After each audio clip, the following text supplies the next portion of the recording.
Good afternoon, everyone, and welcome back to Auction for the Soul. This week's Perashat Bamidbar, the beginning of the fourth book of the five books of Moses.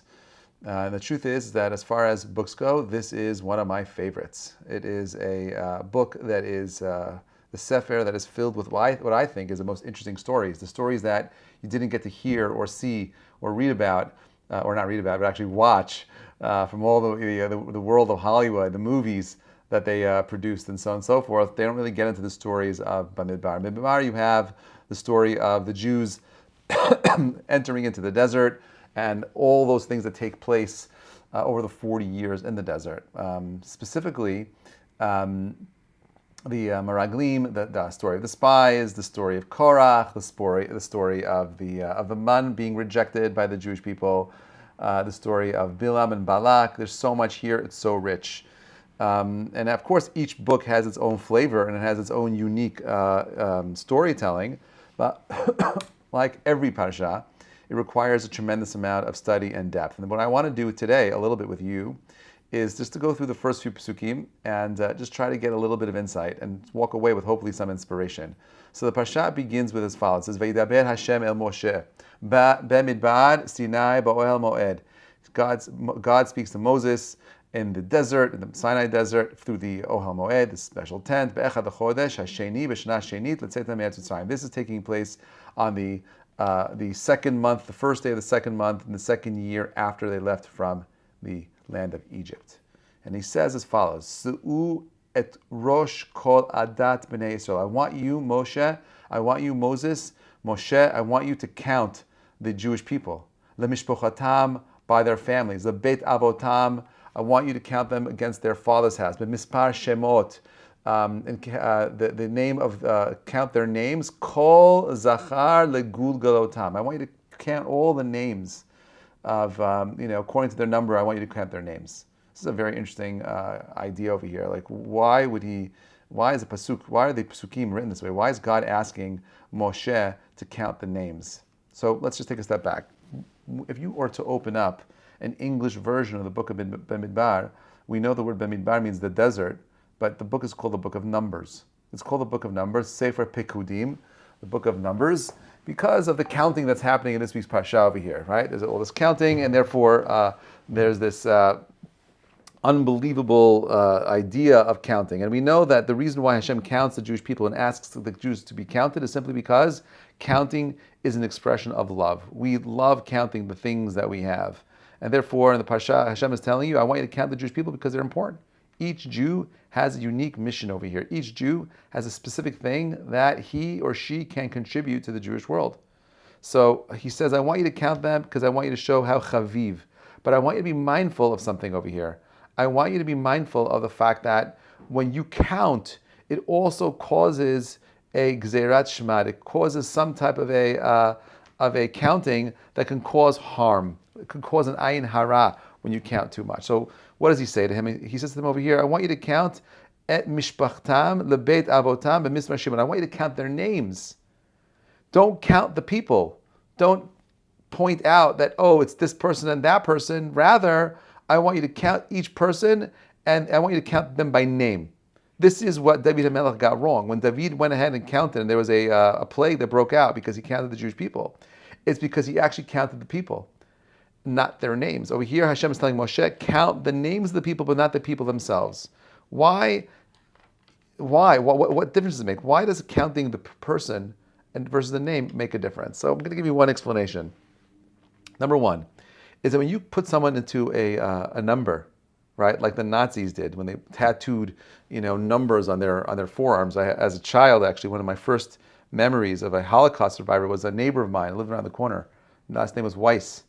And she was a Holocaust survivor, and she had this tattoo on her hand, these numbers. I always thought it was weird. I thought maybe it was like a European thing that they had tattooed numbers, or I didn't get what it was. It was only later in life that I realized that she was a survivor from Auschwitz.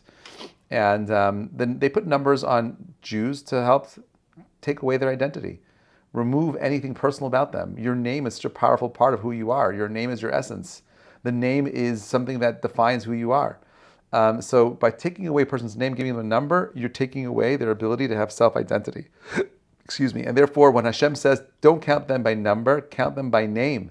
I want you to highlight the person, the individuality, because each Jewish person in the Midbar has something unique to contribute. There's a special power of unity that happens. One is not connected to two, and two is not the three, but my name and your name, and they're the same banner, right? We're going to learn about the camps. And so on and so forth. That is all tied into this concept of we're all connected, we're all responsible, we're all interrelated. There's something here profound that's happening that is unique to our name, not to a number. Don't assign a number, see the individual.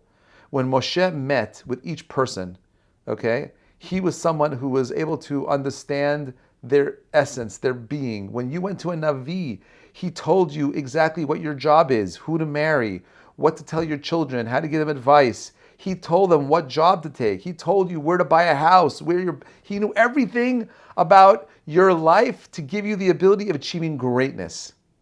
Now, what's interesting in this week's parasha is that I think I'm going to share a very novel idea that you may not be familiar with.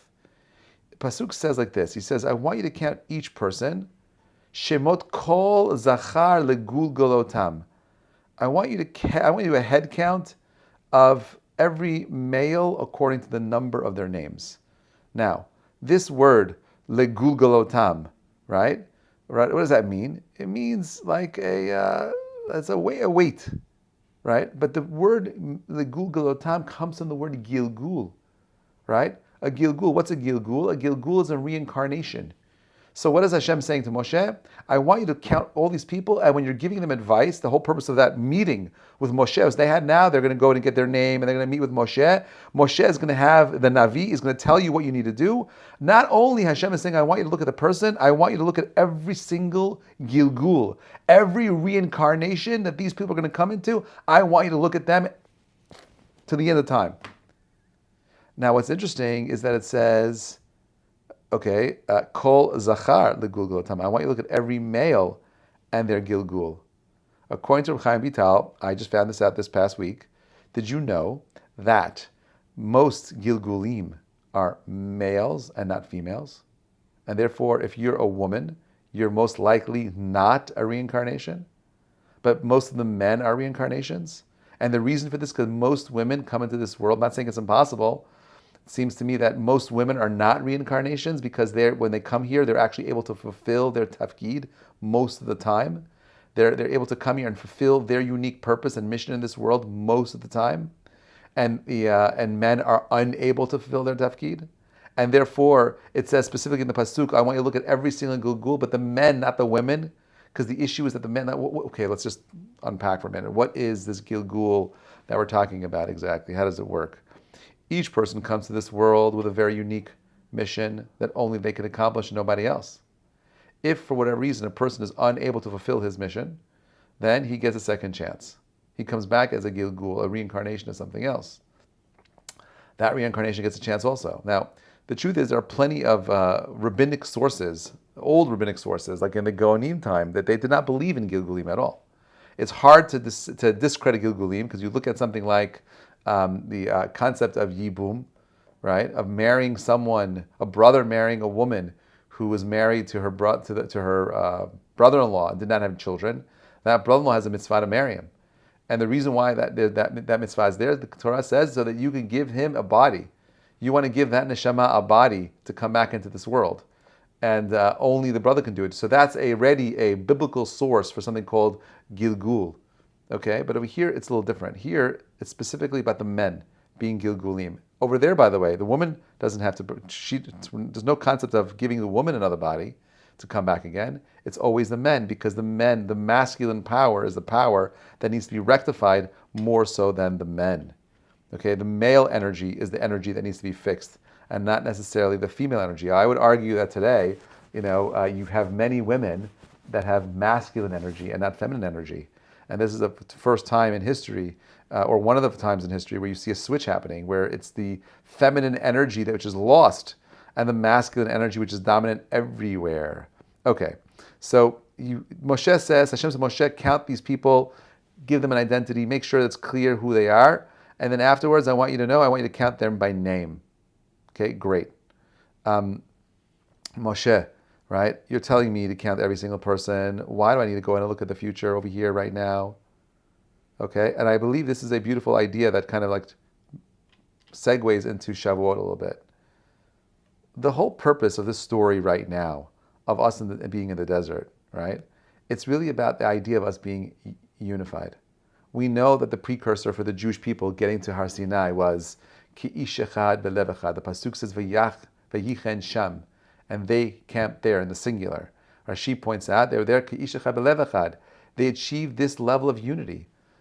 One of the most powerful tools that we have as individuals in assisting us in being able to reach our unique potential is tied to our relationship with the people around us.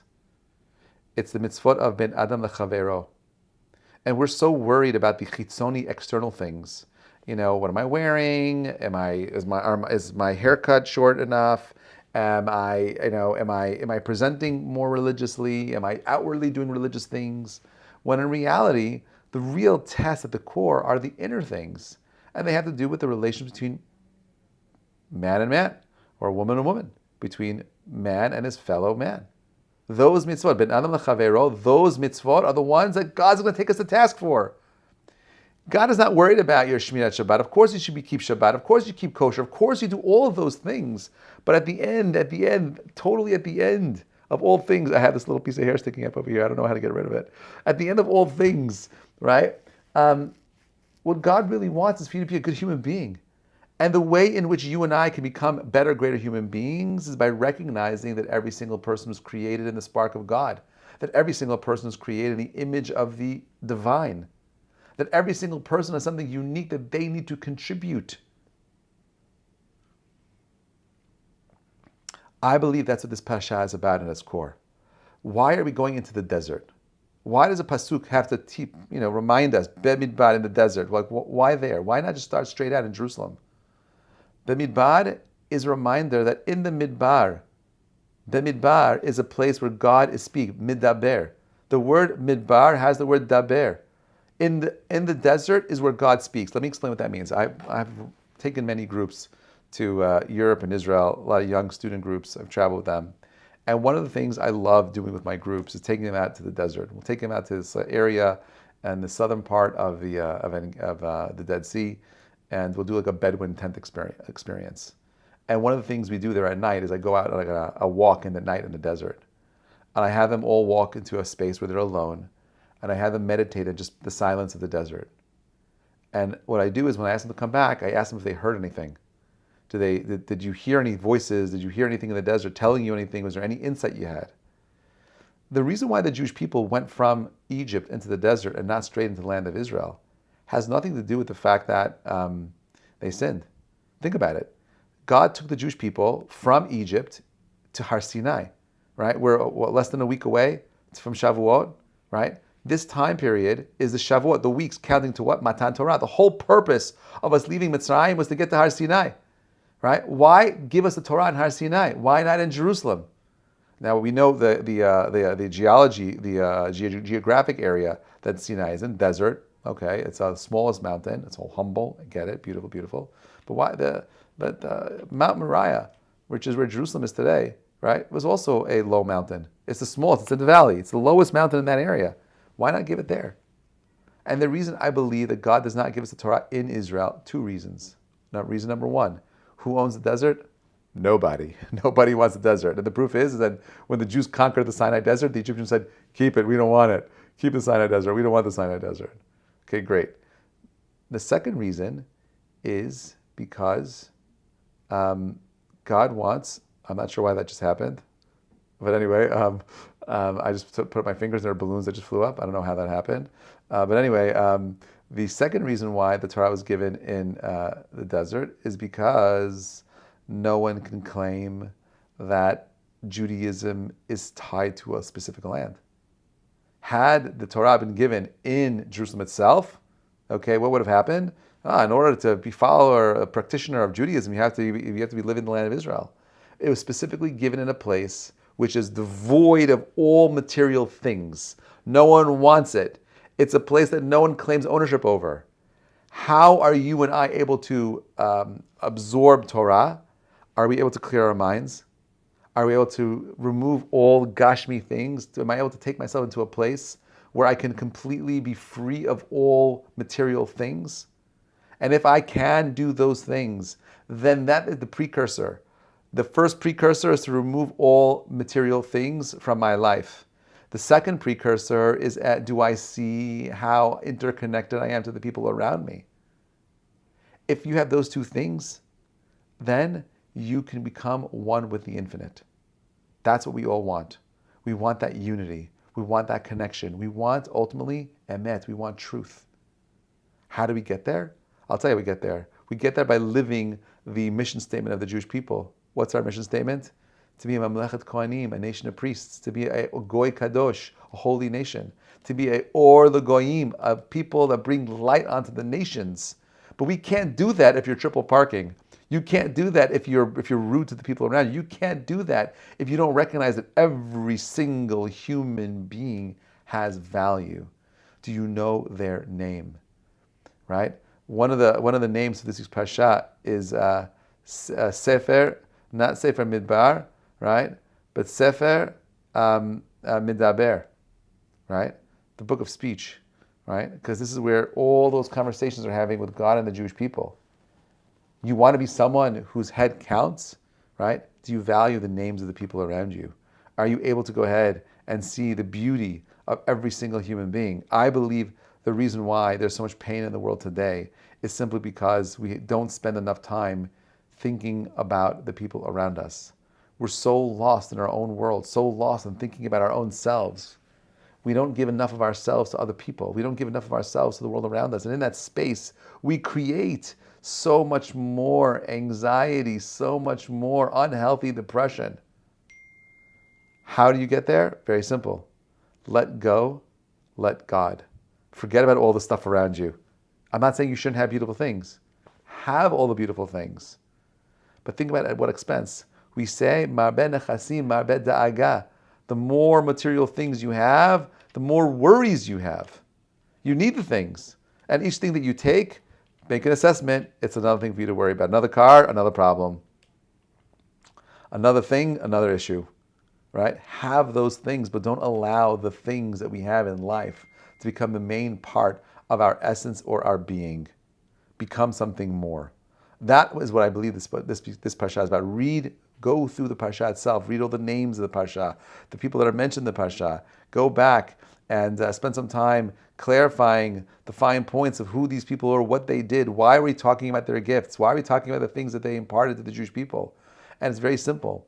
Each Jew, what they do matters. You matter. But I don't want this to be about you mattering.